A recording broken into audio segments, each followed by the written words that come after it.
বিসমিল্লাহির রহমানির রহিম। আসসালামু আলাইকুম ওয়ারাহমাতুল্লাহি ওয়াবারাকাতুহ। আজকের এই ভিডিওতে আমরা জানব হজরত ঈসা আলাইহিসসালাম সম্পর্কে কুরআন ও সহিহ হাদিসে বর্ণিত গুরুত্বপূর্ণ ঘটনা, তার জন্ম, মুজিজা, আল্লাহর কাছে উঠিয়ে নেওয়া এবং কিয়ামতের আগে আবার পৃথিবীতে আগমন। ১. হজরত ঈসা আলাইহিসসালামের জন্ম। হজরত ঈসা আলাইহিসসালাম ছিলেন আল্লাহর এক মহান নবী। তিনি ছিলেন বনি ইসরাঈলের নবী। তার মায়ের নাম হজরত মরিয়ম আলাইহাসসালাম। তিনি ছিলেন অত্যন্ত পবিত্র ও ধার্মিক একজন নারী। কুরআনে আল্লাহ তাআলা বলেন, আর স্মরণ করো মরিয়মের কথা, যিনি তার লজ্জাস্থানকে হেফাজত করেছিলেন, অতঃপর আমি তার মধ্যে আমার পক্ষ থেকে রূহ ফুঁকে দিয়েছিলাম। সূরা আম্বিয়া ৯১। হজরত ঈসা আলাইহিসসালামের জন্ম ছিল একটি অলৌকিক ঘটনা। হজরত মারিয়াম আলাইহাসসালামের কোনো স্বামী ছিল না, কিন্তু আল্লাহর আদেশে তিনি গর্ভবতী হন। এ নিয়ে মানুষ তাকে অনেক অপবাদ দেয়, কিন্তু তখন আল্লাহর কুদরতে নবজাতক ঈসা আলাইহিসসালাম দোলনায় থেকেই কথা বলেন। তিনি বলেন, আমি আল্লাহর বান্দা, তিনি আমাকে কিতাব দিয়েছেন এবং আমাকে নবী বানিয়েছেন। সূরা মারিয়াম ৩০। ২.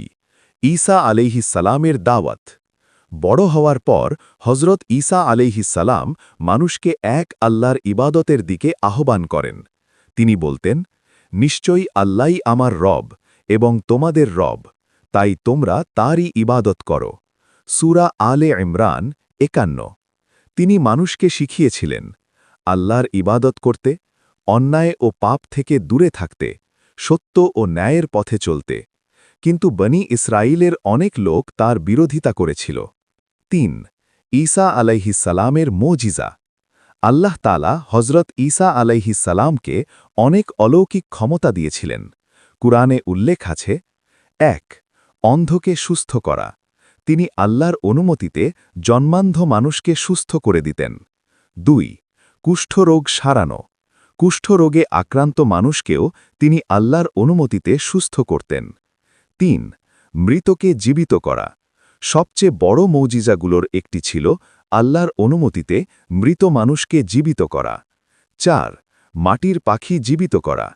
তিনি মাটি দিয়ে পাখির আকৃতি বানিয়ে তাতে ফু দিলে আল্লাহর হুকুমে তা জীবন্ত পাখি হয়ে উড়ে যেত। এগুলো সবই ছিল আল্লাহর কুদরতের নিদর্শন। ৪. ঈসা আলাইহিসসালামকে হত্যার ষড়যন্ত্র। ঈসা আলাইহিসসালাম যখন মানুষকে সত্যের পথে ডাকতে লাগলেন, তখন তার শত্রুরা ক্ষিপ্ত হয়ে ওঠে।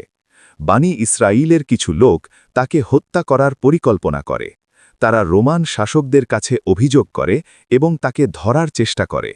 কিন্তু আল্লাহ তাআলা বলেন, তারা তাকে হত্যা করেনি এবং ক্রুশবিদ্ধও করেনি, বরং তাদের কাছে বিষয়টি সন্দেহজনক করে দেওয়া হয়েছিল। সূরা নিসা ১৫৭। অর্থাৎ ঈসা আলাইহিসসালামকে তারা হত্যা করতে পারেনি। ৫. ঈসা আলাইহিসসালামকে আসমানে উঠিয়ে নেওয়া। আল্লাহ তাআলা হজরত ঈসা আলাইহিসসালামকে জীবিত অবস্থায় আসমানে তুলে নেন। কুরআনে বলা হয়েছে, বরং আল্লাহ তাকে নিজের দিকে উঠিয়ে নিয়েছেন। সূরা নিসা ১৫৮। আজও হজরত ঈসা আলাইহিসসালাম আসমানে জীবিত আছেন। ৬. কিয়ামতের আগে ঈসা আলাইহিসসালামের আগমন। সহিহ হাদিস অনুযায়ী কিয়ামতের আগে হজরত ঈসা আলাইহিসসালাম আবার পৃথিবীতে আসবেন। তিনি তখন নামবেন সিরিয়ার দামেস্ক শহরের সাদা মিনারের কাছে। তার পোশাক হবে হালকা হলুদ রঙের এবং তিনি ২ ফেরেশতার কাঁধে ভর দিয়ে অবতরণ করবেন। ৭. দাজ্জালকে হত্যা। কিয়ামতের বড় আলামতের মধ্যে একটি হল দাজ্জালের আগমন। দাজ্জাল মানুষকে বিভ্রান্ত করবে এবং নিজেকে খোদা দাবি করবে। তখন আল্লাহ তাআলা হজরত ঈসা আলাইহিসসালামকে পৃথিবীতে পাঠাবেন। তিনি ফিলিস্তিনের লুদ নামক স্থানে দাজ্জালকে হত্যা করবেন। এর মাধ্যমে পৃথিবীতে আবার সত্য প্রতিষ্ঠিত হবে। ৮. ইয়াজুজ মাজুজের ঘটনা। ঈসা আলাইহিসসালামের সময় আরেকটি বড় ঘটনা ঘটবে, ইয়াজুজ মাজুজের বের হওয়া। তারা পৃথিবীতে ভয়াবহ ধ্বংসযজ্ঞ চালাবে। তখন ঈসা আলাইহিসসালাম ও মুসলমানরা আল্লাহর কাছে দোয়া করবেন।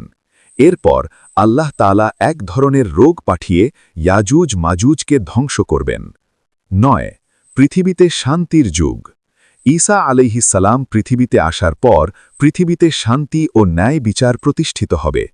হাদিসে বলা হয়েছে, পৃথিবীতে যুদ্ধ থাকবে না, সম্পদ এত বেশি হবে যে কেউ জাকাত নিতে চাইবে না, মানুষ শান্তিতে বসবাস করবে।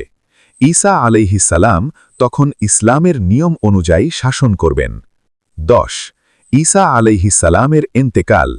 পৃথিবীতে কিছু বছর থাকার পর হজরত ঈসা আলাইহিস সালামেরও স্বাভাবিকভাবে ইন্তেকাল হবে। তারপর মুসলমানরা তাকে দাফন করবে। এরপর ধীরে ধীরে কিয়ামতের সময় ঘনিয়ে আসবে। হজরত ঈসা আলাইহিস সালাম ছিলেন আল্লাহর একজন মহান নবী। তার জীবন থেকে আমরা শিখি, সব সময় সত্যের পথে থাকতে হবে, আল্লাহর উপর ভরসা রাখতে হবে, মানুষের বিরোধিতা হলেও সত্যের দাওয়াত দিতে হবে। আল্লাহ তাআলা আমাদের সবাইকে নবীদের শিক্ষা অনুসরণ করার তৌফিক দান করুন। আমিন। ভিডিওটি ভালো লাগলে অবশ্যই লাইক দিন, কমেন্ট করুন এবং চ্যানেলটি সাবস্ক্রাইব করুন।